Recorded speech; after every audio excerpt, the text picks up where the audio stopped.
take the period between 1712, when Joppatown was established, through 1826, looking ahead a little, and talk some more about the Baltimore County Court.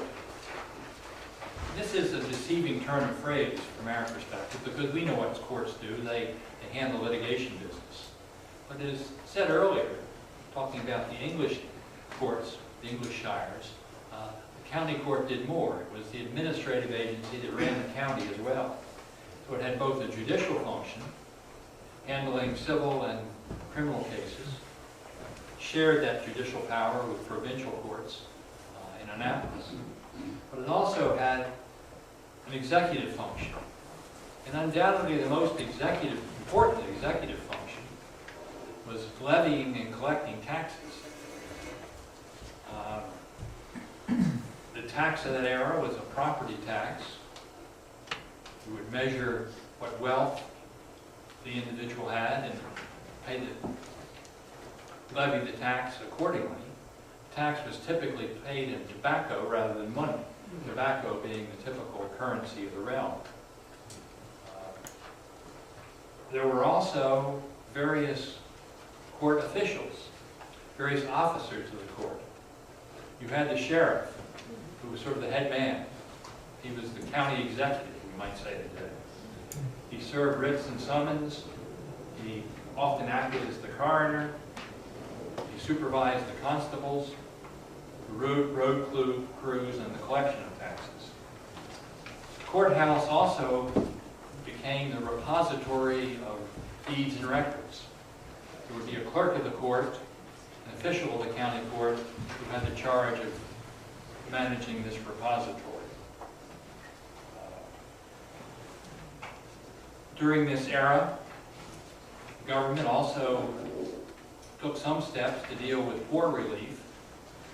Almshouses in 1712 had not yet been created, but with a sense of noblesse oblige, I suppose, some of the tax revenue was used to provide relief for the poor. It was not until 1773 that the first almshouse was erected on Hill Street in Baltimore.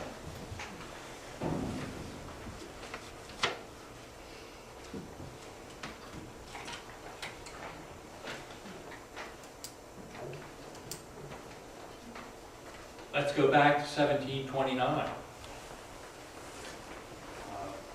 Joppatown was a major port on the Chesapeake Bay. A competitor was going to come on the scene. In 1729, Baltimore Town was erected within Baltimore County, as it remains surrounded by Baltimore County today. It was created by an act of the Assembly. 60 acres of land on the Patapsco waterfront, the inner harbor, were divided into building lots. 7 commissioners were appointed to run this municipality.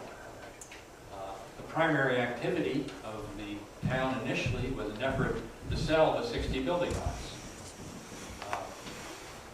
There's an interesting backstory about who the principals were in this enterprise. In 1640s, 1650s, Charles Carroll the settler, Charles Carroll #1, had come to Maryland expecting to be the Attorney General. When he got here, Oliver Cromwell was taking over in England, and Catholics were disqualified from holding office, so he wasn't able to become Attorney General. Lords Baltimore were also Catholics, so they're favorably disposed toward him. Lord Baltimore had ran his land office, patenting out land all over Maryland, in the hands of Henry Darnell. Henry Darnell had a daughter, and the fine tradition of upward mobility, when Charles Carroll the settler, a widower, couldn't get a job as Attorney General, he married Darnell's daughter. They were operating the land office, Lord Baltimore's land office, and there was apparently some inside trading going on.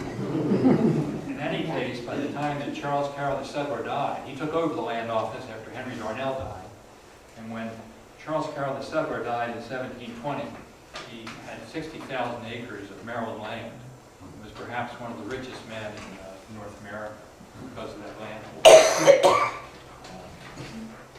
He's the grandfather of Charles Carroll of Carrollton, who comes along a generation or so later. The son of Charles Carroll the settler is Charles Carroll of Annapolis. He was a lawyer. He could engage in equity practice, even though he was still barred for the most part from engaging in otherwise in law practice because he was Catholic. And he had major land holdings that he had inherited from his father. He owned the parcel of land in but Todd's Range in 1702 from Todd, which is where Baltimore started out. And he convinced the General Assembly to authorize the erection of a town on his parcel on the harbor. It's thought to be a good and better basin in Joppa for trading.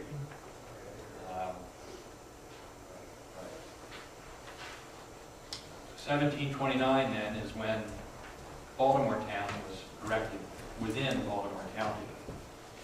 It had more municipal governance than the county at wide, which had just the county governance.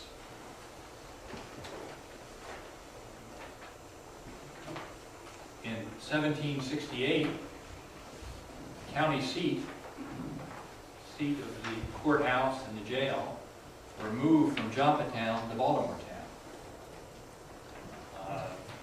The move was primarily an economic one. Joppatown was dying. They cut down all those trees and the harbor was silting in, and the newer vessels could no longer berth in Joppatown. Baltimore town was thriving. Baltimore town leaders convinced the assembly to move the county seat from Joppa to Baltimore.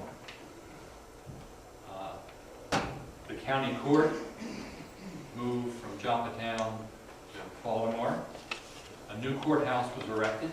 It's depicted in the slide. A new jail was erected. And the business of Baltimore County, county seat of Baltimore County, would now be in Baltimore. There were some downsides to Baltimore. The primary one was malaria because of the marsh around the harbor.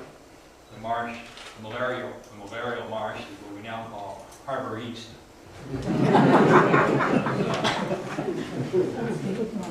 Was a problem. It was alleged that the courthouse and prison in Joppa were in disrepair, and the port was on the wane, and the move was made.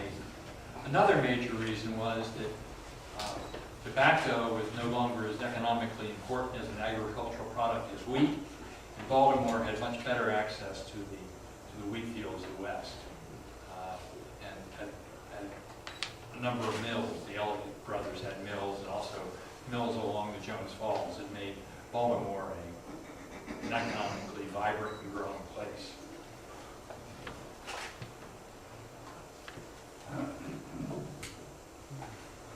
In 1782, we can recap where we are. We've got Baltimore County. Baltimore City is a separate town within Baltimore County. It's the county seat. But they're still together. Baltimore town fathers convinced the Maryland Assembly to levy and collect property taxes independently from Baltimore County. They were cutting the fiscal strings. They were getting their independence back. This created some tension. Was there a differential between the tax rate in Baltimore County, outside of the city, and within Baltimore City? And a problem that persists perhaps today, between these neighboring subdivisions, you may see starkly differential tax rates, which may in turn sort of complicate their relationship. But more on that to come from Matt Crenson in a moment. The collection of taxes was now handled by a special commission of tax collectors for Baltimore City. Matt and I were talking beforehand.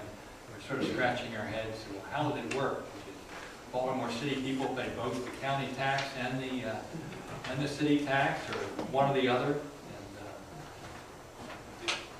that question may not yet be answered by the experts in house, but I'm sure there's an answer somewhere. Still moving forward. In 1796, this is a quote from the Enabling Act. Baltimore Town in Baltimore City shall be hereby erected to a body politic and corporate by the name of the Mayor, City Council of Baltimore. We still use that name. That's everywhere. The Mayor and City Council of Baltimore replaced the Baltimore Town Commissioners that had been there since 1729. Baltimore still had the courthouse serving both Baltimore County and Baltimore City. Still had the jail serving both Baltimore County and Baltimore City, but it was moving towards independence. But it remained the county seat of Baltimore County, so the jurisdiction remains as one. But Baltimore City is becoming more and more independent in some ways, with respect to taxing power and with respect to government.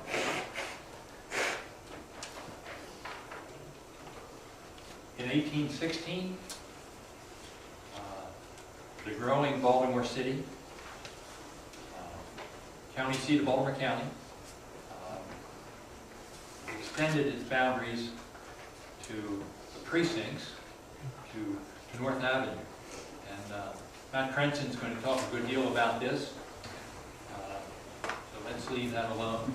I don't know very much.